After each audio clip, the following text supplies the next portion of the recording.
Welcome to the Sportsman Dan Show. I'm Dan, and if you didn't catch our first interview with Alex from Collectors MD, which I do recommend that you do, my name's Dan. I'm a sports fan and collector, and why this show exists is essentially it's just real talk about the hobby.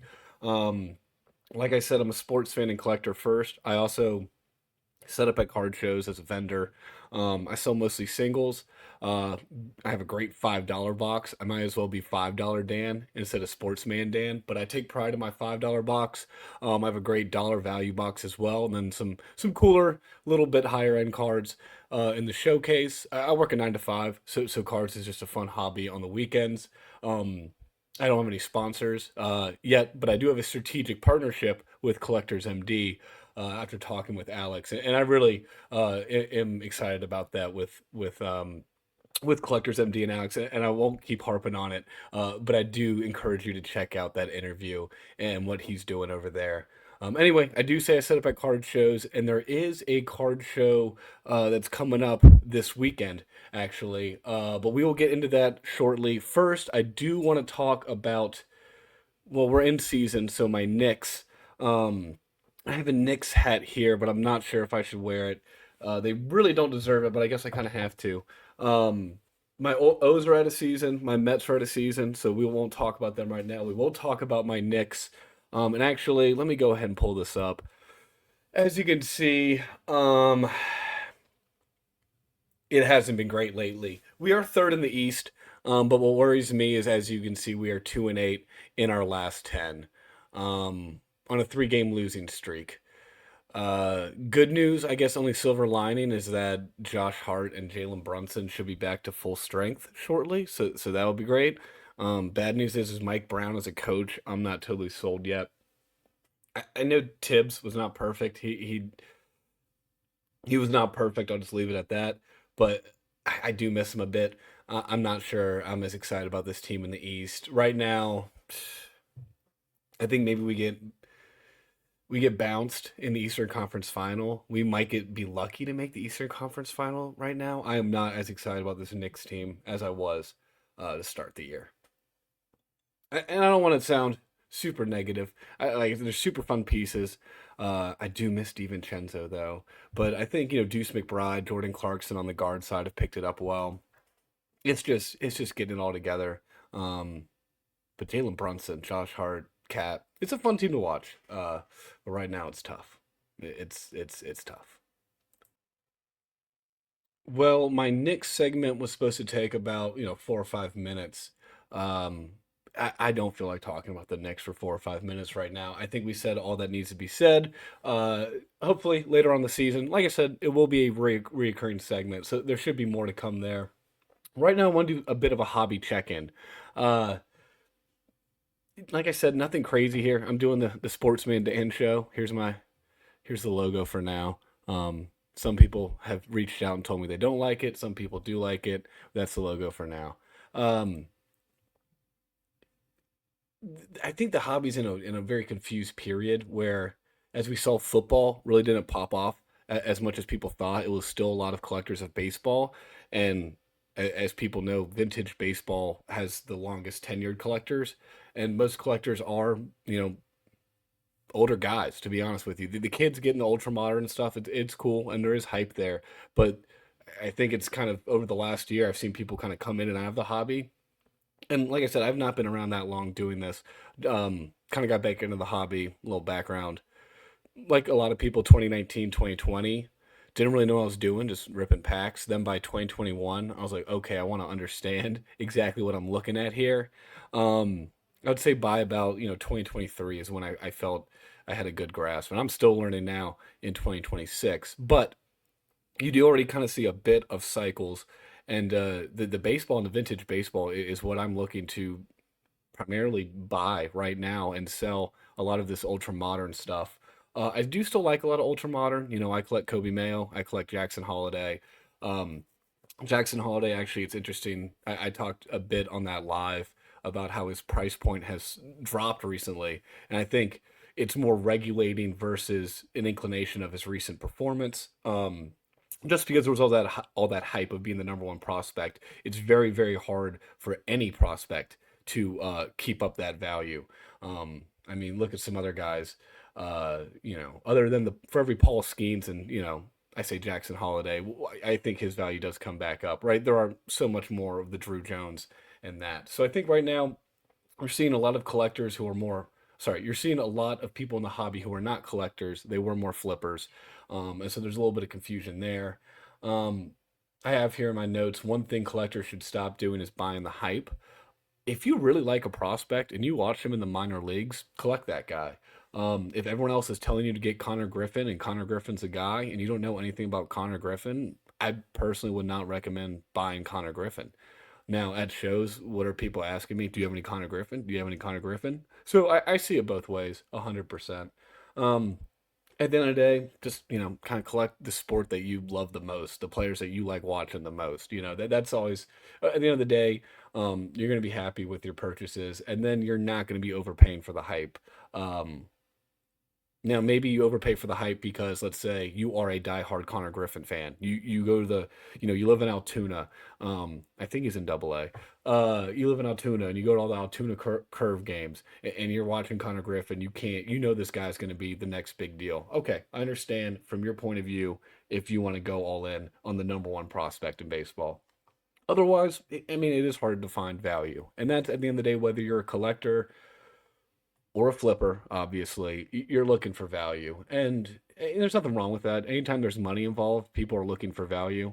I play guitar. People, look to buy expensive guitars all the time and they're looking for value. I mean, there's all kinds of guitar shops out there. There's the internet. You have a plethora of options. Um, when buying guitars, though, I do always recommend doing it in person. Go to a shop. Don't buy something online because shipping and all that, you never know. And with cards, I say the same thing. eBay's great. You can definitely get some good cards off eBay. You can also run into some scams on eBay. You can also be overwhelmed with the options. I think the best place to get cards are local card shows, and that's how I started vending. Was I was like, oh, I just like buying here. I can get the best deals. You can kind of find those honest vendors, and like eBay, there's some dishonest vendors, 100%. There's some sellers out there who are selling at 120%, 150%, 200% markups. You've seen probably worse than that. I know I have. Don't shop with them anymore. Look around. And I think card shows at least you have that face to face interaction. Maybe it's a little bit easier for me than online. Maybe other people, it's the other way around.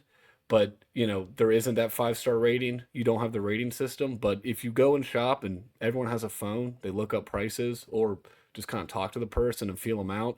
Most of the time, I think you can find a lot of value at most uh, card shows.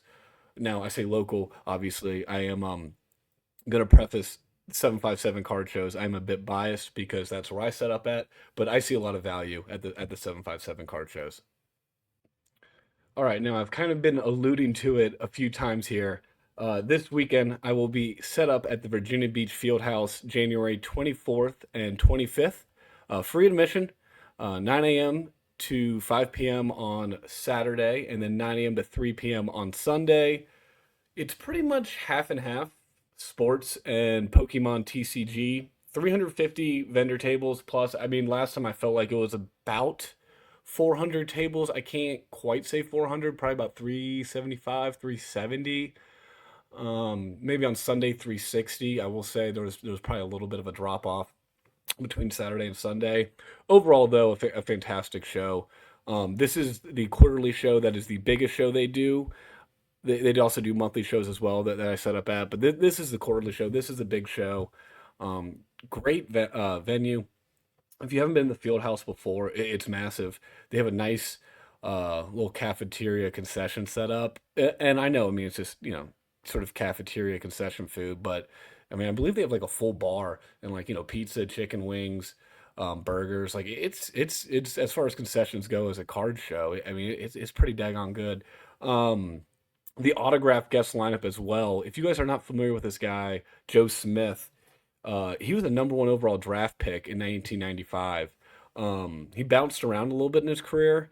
If you want to read his Wikipedia, his agent got him in some hot water with this like under the table contract with the Timberwolves, and the NBA commissioner was not too happy about that. So I think that hurt him. But local guy, as well as Dwight Stevenson. You know, he's a NFL player, all pro for the Miami Dolphins. Um, Honestly, one of the best centers in football. He's a Hall of Famer for a reason, but he's going to be there as well. Donnell Wolford, and then some wrestlers that I'm not as familiar with, so I don't want to mess up his name. And then Ian Russell, who I believe is a voice actor for like Warhammer 40K. I'm not as familiar with that video game. But anyway, they always have some cool autograph guests there. I will definitely be partaking in that. As you guys know, well, maybe you don't know, but I like in-person autographs. So I got a nice little Joe Smith rookie card here. And this is pretty cool. It's that skybox insert, right? So there's no stats or anything. It's just a little dual little refractor there in the skybox. I love those early 90s cards, or I guess mid 90s. Then I have a Dwight Stevenson. I believe this is a 1984 Topps, the All Pro. Like I said, great career, Hall of Famer. He did get his knee blown out, unfortunately, cut his career a little short. But very excited to meet both those guys at the show. If you're coming out there, please, come by the table, say hey. I have just actually I should do I'll do a separate short here, a little bit, excuse me, just kind of showcasing my $5 box. It's mostly baseball, separated by teams, but I have a decent amount of football and basketball now as well.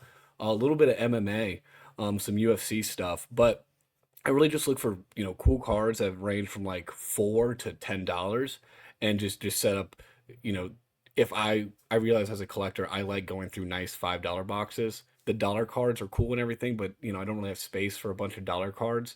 So I try to pretty much sell what I like to collect. And then also at the end of the day, if it doesn't sell, then I also just still have these cool cards.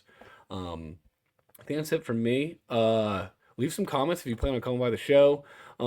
Any content maybe you'd like to see. I'm still getting into the actual content during the show. I know a lot of people do a lot of different things. I'm trying to stand out a little bit and be a little unique. Don't just want to do the same thing everyone else is doing. Although maybe I'm just doing that right now, but I digress. Anything you guys like to see? Obviously, if there's some cool transactions or some cool cards, some cool trades, I'll definitely try to capture that. All right, closing out episode one here. I should say I was putting some visuals up here for those of you who are watching on YouTube. If you are only listening on audio, please check us out on YouTube, Sportsman Dan Show. That's also where we'll be releasing some other content. Like I said, some card content, a lot more visual stuff.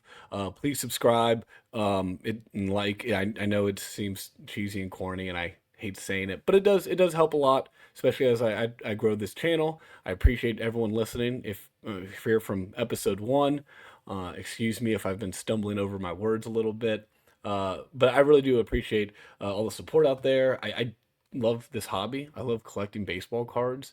It's something that over the past 5 years, I didn't know that I would really enjoy this much, but going forward, I am planning on including a little bit of card history. I love old baseball history. Anyone who has watched the Ken Burns baseball series, that is one of my favorite series. I don't think I can get sick of it. So I want to cover some of these old players that, like some of these Negro League players.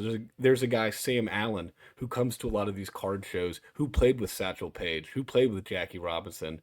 It's pretty amazing being able to talk to a guy and be in the same room as this guy who's played with these legends, and pitched against some of these legends. Uh, so anyway, baseball cards kind of got me back into the, following baseball again. I kind of touched on it earlier. I was a soccer player. I was a kicker after that. Played a little bit of safety and cornerback, but I was a kicker.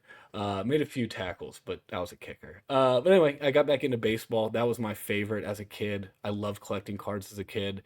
And so, through this channel, I'm pretty much just going to share my collecting journey, where it's at now. Um, as you can see, I got a couple cool bats and other stuff over there, but that's for another segment. Actually, I think I put a short up of me getting that bat for Christmas. But anyway, check that out. This outro has gone much longer than I expected it to be, but thank you everyone for tuning in.